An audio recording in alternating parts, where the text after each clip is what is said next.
Friends, this continent of Africa must be one. I hear you saying, he says, the borders must be open. The borders must be opened. Because borders are opened for white people. When there is a white person from Mozambique who can't even speak English, you welcome them. When there is a brother from Mozambique into Nelspruit, you call them names. Yet you don't call white people names. There is no Mozambique here. There is no Swaziland here. There is no Lesotho here. There is no Botswana here. Zambia or Namibia. There is no Zimbabwe. There is Africa, the continent of our ancestors. We were divided by the colonizers. What type of a student activist are you? What type of a ground force are you? You say, I don't want colonialism. We want decolonization. Yet you are supporting colonial borders in Africa. We don't want anything that looks like colonialism. We want to be one thing with our sisters in Tanzania, in Nigeria, in Egypt, in DRC, in Sudan, in South Sudan, everywhere else in Africa. We don't want passport, we don't want visa, we must move free of charge. Why? We are one thing. Yeah? Musadiye is taking a lot of women for himself. Bafanas, I'm collapsing the borders. Go and contest him in Swaziland there. The borders must be collapsed. We are one thing. This continent is one. I am a Zimbabwean. I am a Nigerian. I am a Tanzanian, because African brothers everywhere where we are victims of racism and colonialism. They don't care whether you come from Mozambique or South Africa. You are black, they hate you. The best we can do, solidarity amongst Africans. Let us hold each other's hands. Let us protect each other against colonialism. I saw a video of some police harassing a Nigerian in Sandton.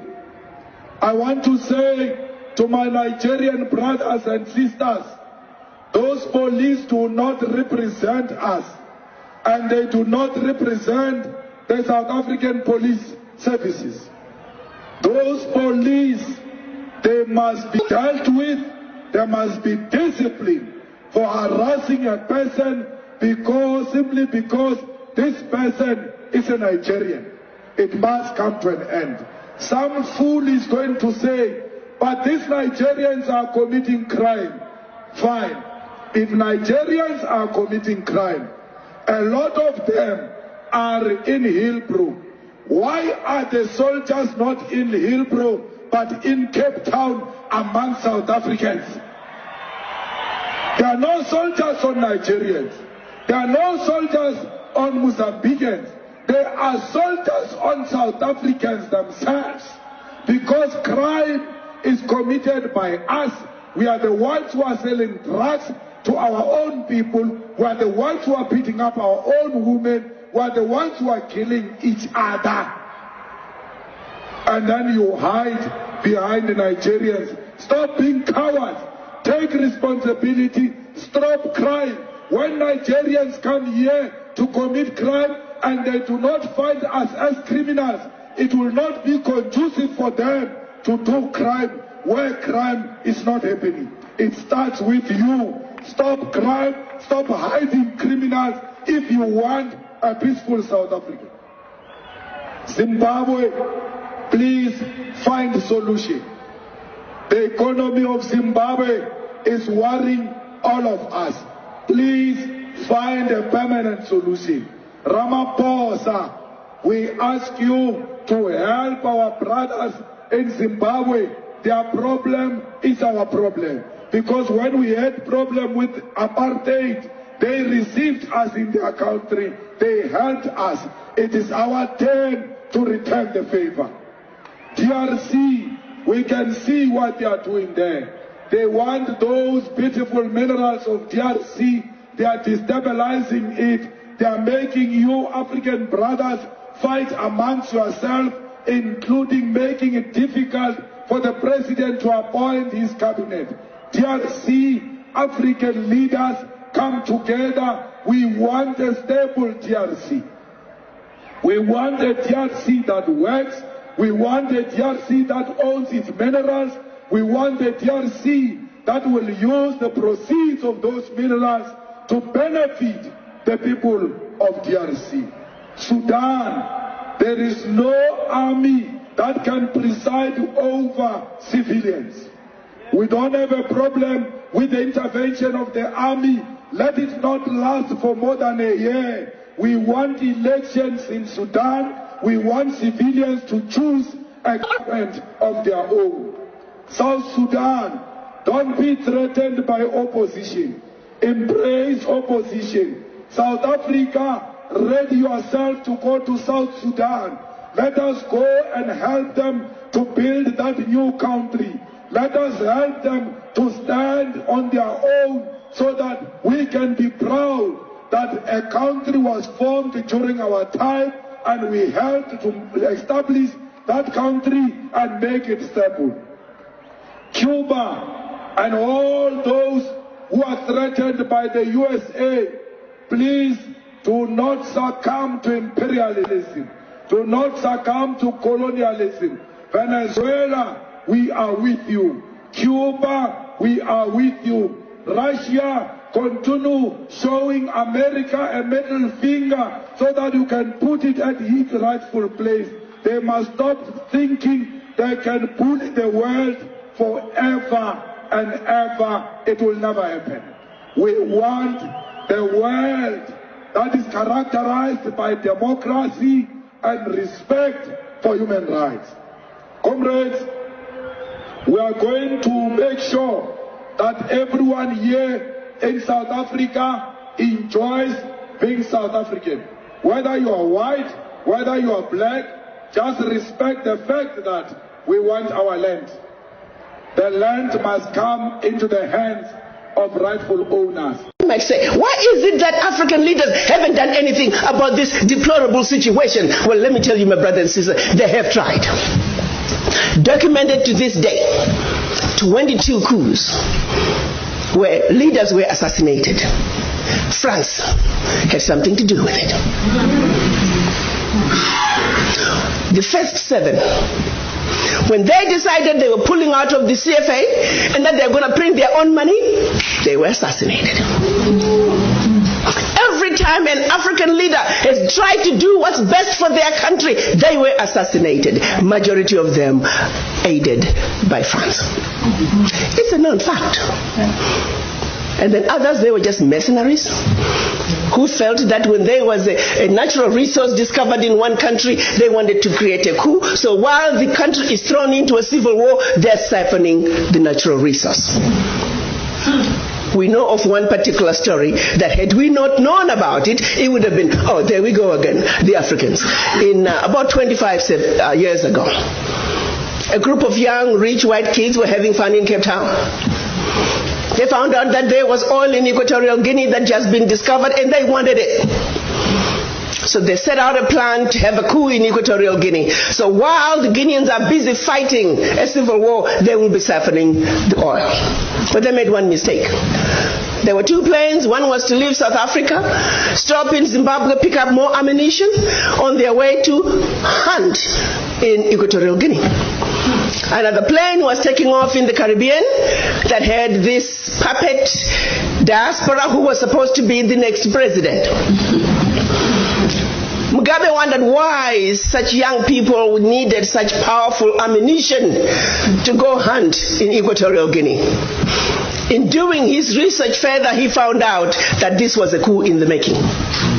He He allowed them to land in Zimbabwe. They loaded their plane, and just before takeoff, they were all arrested.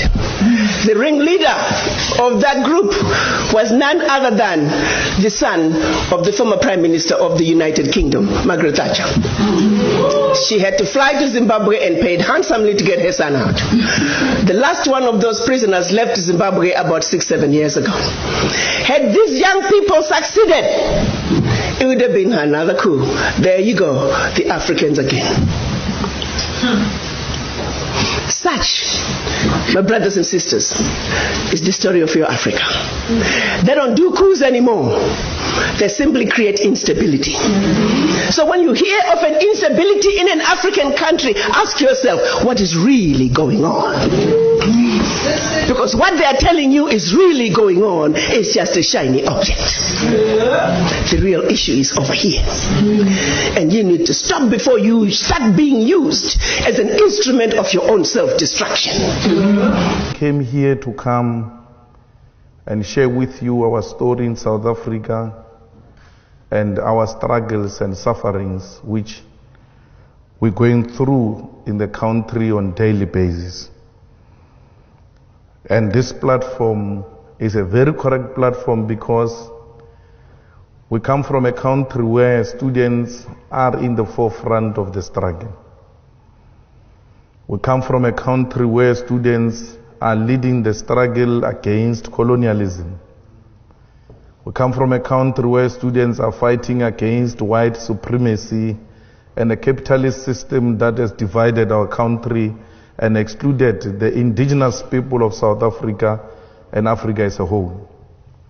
It is the students of South Africa, following the speech of the EFF in Parliament of South Africa, that demanded that Rhodes must fall.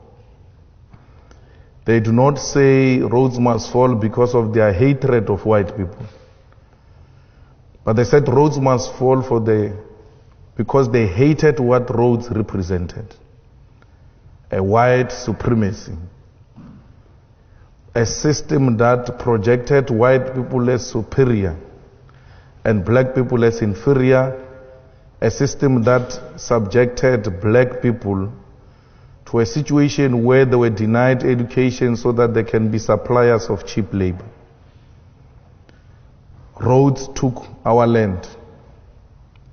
Rhodes introduced a system that led to a black genocide.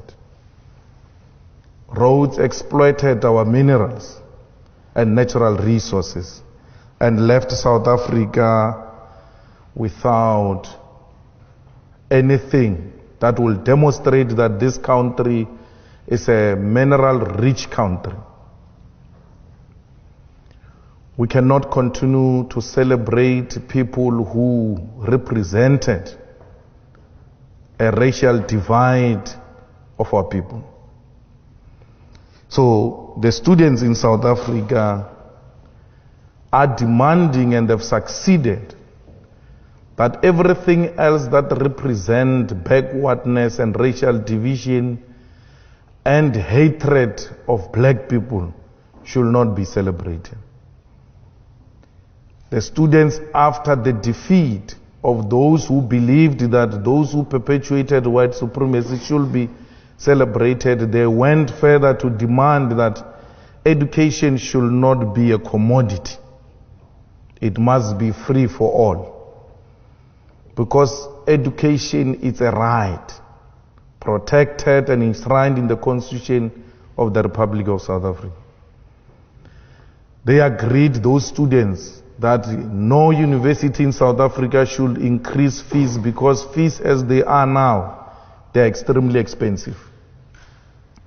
The government of South Africa agreed that they will not increase fees, and they thought that they have successfully silenced the students. Upon agreeing, in the same way they agreed to remove Rhodes, the students said 0%, no increase is not enough, we want free education.